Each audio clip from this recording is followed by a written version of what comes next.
Beowulf, Part 26. He knows nothing worse till within him his pride grows and springs up. Then the guardian slumbers, the keeper of the soul. The sleep is too heavy, pressed round with troubles. The murderer very near who shoots maliciously from his bow. Then he is stricken in the breast under the helmet by a sharp shaft. He knows not how to guard himself by the crafty evil commands of the ill spirit. That which he had long held seems to him too paltry. He covets fiercely. He bestows no golden rings in generous pride, and he forgets and neglects the destiny which God, the ruler of glory, formerly gave him, his share of honors. At the end, it comes to pass that the mortal body sinks into ruin, falls doomed. Another comes to power who bestows treasure gladly, old wealth of the earl. He takes joy in it. Keep thyself from such passions, dear Beowulf, best of warrior, and choose for thyself the better part, lasting profit. Care not for pride, famous hero. Now the repute of thy might endures for a space. Straightway again shall age, or edge of the sword, part thee from thy strength, or the embrace of fire, or the surge of the flood, or the grip of the blade, or the flight of the spear, or hateful old age, or the gleam of eyes shall pass away and be darkened. On a sudden it shall come to pass that death shall vanquish thee, noble warrior. Thus I have ruled over the Ring-Danes under the heavens for 50 years, and guarded them by my war power from many tribes throughout this world, from spears and swords, so that I thought I had no foe under the stretch of the sky. Lo, a reverse came upon me in my land, sorrow after joy, when Grendel grew to be a foe of many years, my visitant. I suffered great sorrow of heart continually from that persecution. Thanks be to God, the eternal Lord, that I have survived with my life, that I behold with my eyes the blood-stained head after the old struggle. Go now to the seat, enjoy the banquet. Thou art made illustrious by war. Very many treasures shall be parted between us when morning comes. The Geat was glad in mind. Straightway he went to seek out his seat as the wise man bade him.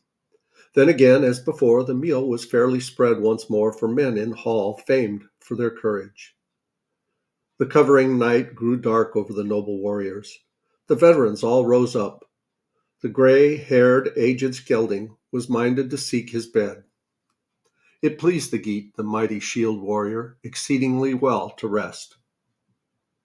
Forthwith, a hall thane, who ministered in fitting fashion to all the needs of a thane which the warlike seafarers should have that day, guided him forth, weary as he was from his journey, come from afar.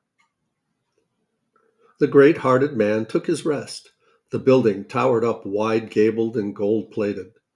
The guests slumbered within till the black raven merrily proclaimed the joy of heaven. Then came the bright light gliding after the shadow. The warriors hastened. The chieftains were ready to go again to their people. The stout-hearted sojourners were minded to seek the boat far thence. Then the brave man, the son of Ecglaf, bade him bear Hrunting, take his sword, his dear blade. He thanked him for the gift, said that he counted him a good friend in battle, mighty in war. In no wise did he belittle the sword's edge. That was a brave warrior. And the men of war then, ready in war trappings, were about to depart. The chieftain, dear to the Danes, went to the throne where the other was, the hero dreaded in battle. He greeted Hrothgar. Part 27. Beowulf spoke, son of Ecglaf. Now we seafarers come from afar wish to say that we propose to seek Hygelac. We have been as kindly treated here as we could wish. Thou hast been good unto us. If I can in any way on earth win a greater love from thee, Lord of men, for warlike deeds than I have yet done, I am ready forthwith.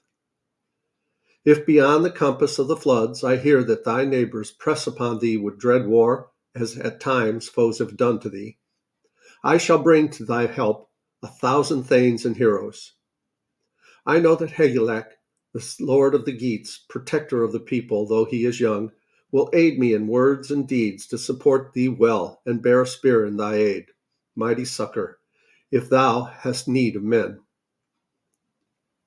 If Hrithric, a prince's son, betake himself to the court of the Geats, he may find many friends there. For him who trusts his own merit, it is better to visit distant lands. Hrothgar spoke to him in answer. The wise lord has sent those speeches into thy mind. I have not heard a man of such young age discourse more wisely. Thou art strong in might and wise in mind, prudent in speeches. It is my expectation, if it comes to pass, that the spear, grim war, sickness, or steel should carry off the son of Hrethrill, thy prince, the protector of the people, and thou art still alive, that the Sea Geats will have no better king to choose, treasure guardian of heroes, if thou wilt rule the kingdom of thy kinsmen. Thy mind pleases me the better as time goes on, dear Beowulf. Thou hast brought it to pass that there shall be peace between the peoples, the men of the Geats and the Speardanes, and that strife shall cease, the treacherous hostilities they formerly suffered. While I rule over the wide realm, treasures shall be in common.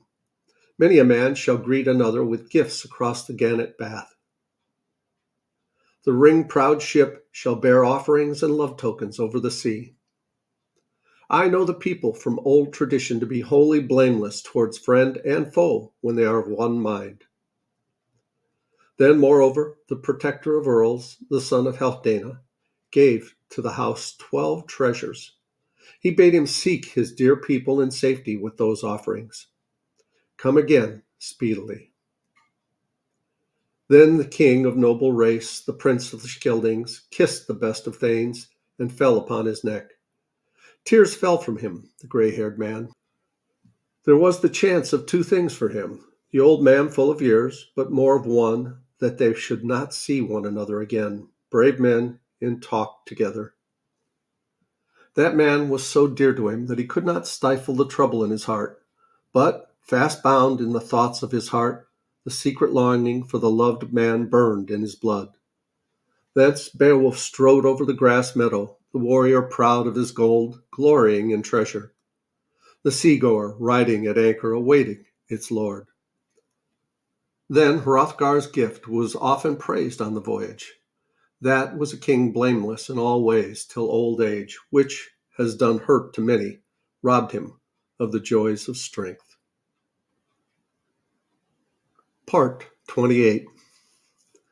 Then the troop of exceedingly brave warriors came to the flood. They bore ring-woven corselets, lock shirts of mail. The watchman spied the return of the earls, as erstwhile he did. He did not salute the strangers from the edge of the cliff with insult, but rode toward them. He told the people of the Veders that the warriors with gleaming armor went welcome to the ship. Then the spacious ship, laden with war garments, was on the sand, the ring-proud vessel with horses and treasures. The mast towered aloft above Hrothgar's precious hoardings. He gave to the guardian of the ship a sword bound with gold, so that afterwards on the mead bench he was the more esteemed for the treasure, the ancient sword. He embarked on the ship to plough the deep water, left the land of the Danes. Then by the mast was a sea cloth, a soil bound by a rope. The timbers creaked. The wind over the billows did not force the wave floater from her course. The seagoer went on her way. The foamy-necked one floated forth over the waves, the boat with bound prow over the ocean streams, till they could see the cliffs of the Geats, the well-known headlands. The boat drove ashore. Urged by the wind, it rested on the land. Quickly the haven watchman, who for a long time had gazed out afar at the waters, expecting the dear men, was ready by the sea. He bound the broad-bosomed ship to the sand firmly with anchor bonds, lest the might of the waves should drive away the winsome vessel. Then he bade the treasure of chieftains, adornments with beaten gold, to be carried up. He had not far to go thence to seek the giver of treasure, Hygelac, son of Hrethel. Then he dwells at home, himself with his comrades near the sea-wall. The house was splendid, the ruler a mighty king in the high hall. Hugh, very young, wise, high-minded, although she, the daughter of Hearth, had lived few years in the stronghold. Yet she was not petty, nor too grudging in gifts and treasures to the people of the Geats. She, the splendid queen of the people, had not the pride or the dread hostility of Therith. No brave one of the dear comrades, except the mighty prince, durst venture to look upon her openly with his eyes. But he might count upon deadly bonds, hand-woven, made ready for him. Quickly after the wrongdoer was destined to the sword, so that the inlaid brand might give judgment, might proclaim the deadly evil. Such is not queenly usage for a woman to practice, though she is splendid, that she who was meant to establish a peace should seek the life of a dear subject because of fancied wrong. In truth, the kinsmen of Hemming detested that. Men at their ale-drinking told another tale, that she brought less evils on the people, crafty acts of malice, as soon as she was given, gold adorned, to the young warrior, to the brave chieftain, when by her father's counsel she sought in her journey the hall of Offa over the yellow flood, where afterwards on the throne she well employed while she lived what was granted her in life, a good famous woman. She kept a noble love toward the Prince of Heroes, the best, as I have heard, of all mankind, of the race of men between the seas. For Offa was a skilled spearman, widely honored for gifts and victories. He ruled his realm with wisdom.